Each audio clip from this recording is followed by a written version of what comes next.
Hayırlı iftar vatandaşlar. Barızal havlu selamatlık olan gomor dileyim.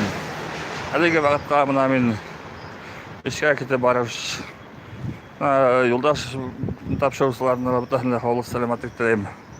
Алар буган сакта бизге барырга рахат, көңүлле телевизге карта үмүт уятуулар.